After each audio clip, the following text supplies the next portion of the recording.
రోజుకు 18 టీఎంసీలు మళ్లించుకునేలా AP ప్లానట. Banakacherla head regulator విస్తరణకు 2005లోనే 305 జీవోనట. జీబీ లింక్ పేరుతో పాత జీవో దులుపుతున్న ఏపీ సర్కార్. ఇప్పటికే Srisailam right main canal lining పనులు చూరట. పూర్తయితే 1.5 క్యూసెక్లకు ఆ ఎస్ఆర్ఎంసీ సామర్థ్యం. రాయలసీమ లిఫ్ట్ ద్వారా రోజుకు 3 టీఎంసీలు తీసుకెళ్లే మరో కెనాల్ అట. పోలవరం నుంచి వచ్చే 2 టీఎంసీల కెనాల్కు కూడా బనకచర్ల లింక్ అట.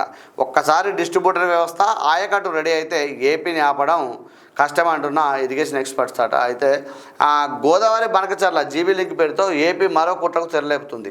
పోలవరం నుంచి రోజు 2 టీఎంసీల చొప్పున ఎత్తిపోసుకొని బనకచర్ల హెడ్ రెగ్యులేటర్కు తరలిస్తామని చెబుతున్న చంద్రబాబు సర్కారు ఆ సాకుతో పెన్నా బేసిన్కు ఆయుపట్టుగా ఉన్న బనకచర్ల హెడ్ రెగ్యులేటర్ సామర్థ్యాన్ని మరింత విస్తరించే కుట్ర పన్నుతుంది. ఇందుకోసం 2005లోనే పోతిరెడ్డిపాడు విస్తరణ సమయంలో బనకచర్ల విస్తరణకు ఇచ్చిన జీవో 305 దుమ్ము దులుపుతుందట.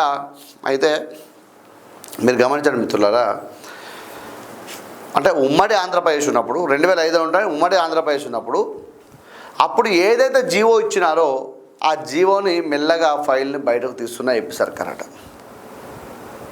గమనించండి మిత్రులు, ఇప్పుడు కాదు వచ్చింది. అంటే ఉమ్మడి ఆంధ్రప్రదేశ్ లోపల నీళ్లు మనం ఎత్తుకపోతా ఉన్నారని చెప్పి మాట్లాడిన సందర్భం లోపల ఇచ్చిన జీవో ఏదైతే ఉందో 2005లో ఇచ్చిన జీవో ఏదైతే ఉందో ఆ జీవోని 305 జీవోనట. 300 నెంబర్ వచ్చి 305 జీవో నెంబర్ అట. ఆ జీవోని ఇలా చంద్రబాబు నాయుడు గారు బయటకు తీసుకొచ్చే ప్రయత్నం చేస్తూ ఉన్నారు. మనం చాలా సందర్భాలు ఇక్కడ మాట్లాడుతూ ఉన్నాం. బనకచర్ల అయితే ఇక్కడ ఏం చేస్తూ ఉన్నారంటే పోలవరం నుంచి తీసుకుని లిఫ్ట్ చేసి 2 టీఎంసీలట ఇక్కడ ఏం చేస్తున్నారంటే బనకచర్ల పోస్తూ అంటున్నారు. అక్కడ నుంచి బనకచర్లను మరింత విస్తరణ చేసే ప్రయత్నం కూడా చేస్తూ ఉంటారు. చేయడం వల్ల ఏమవుతుంది అంటే మనం ఏదైతే మాట్లాడుకున్నామో ఇటు నుంచి కృష్ణా వాటర్ వస్తూ ఉన్నాయి, ఇటు నుంచి గోదావరి వాటర్ తీసుకొచ్చి ఇక్కడ గోదావరి నది జలాల్ని అలాగే కృష్ణా నది జలాలు రెండింటిని వాడుకొని ముందుకు సాగే ప్రయత్నం చేస్తూ ఉంది.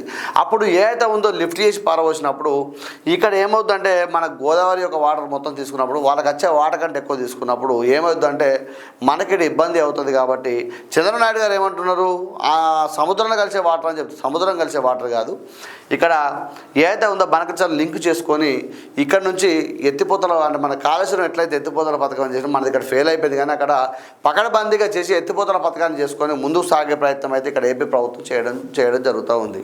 దీని మీద అందరూ కూడా ముక్తఖండంతో మాట్లాడిన అవసరం ఉంది. రోజుకొక వార్తా కథనం కూడా వెలుగు పేపర్లో వస్తూ ఉంది. చాలామంది కూడా ఇక్కడ మాట్లాడుతూ ఉన్నారు. కానీ రాబోయే కాలంలో కూడా తెలంగాణ ఎడారి అయ్యే పరిస్థితి ఏర్పడద్దా దీనివల్ల అని చెప్పి కూడా అనేక మంది కూడా మాట్లాడుతూ ఉన్నారు. అయితే ఇక్కడ గమనించండి మిత్రులారా,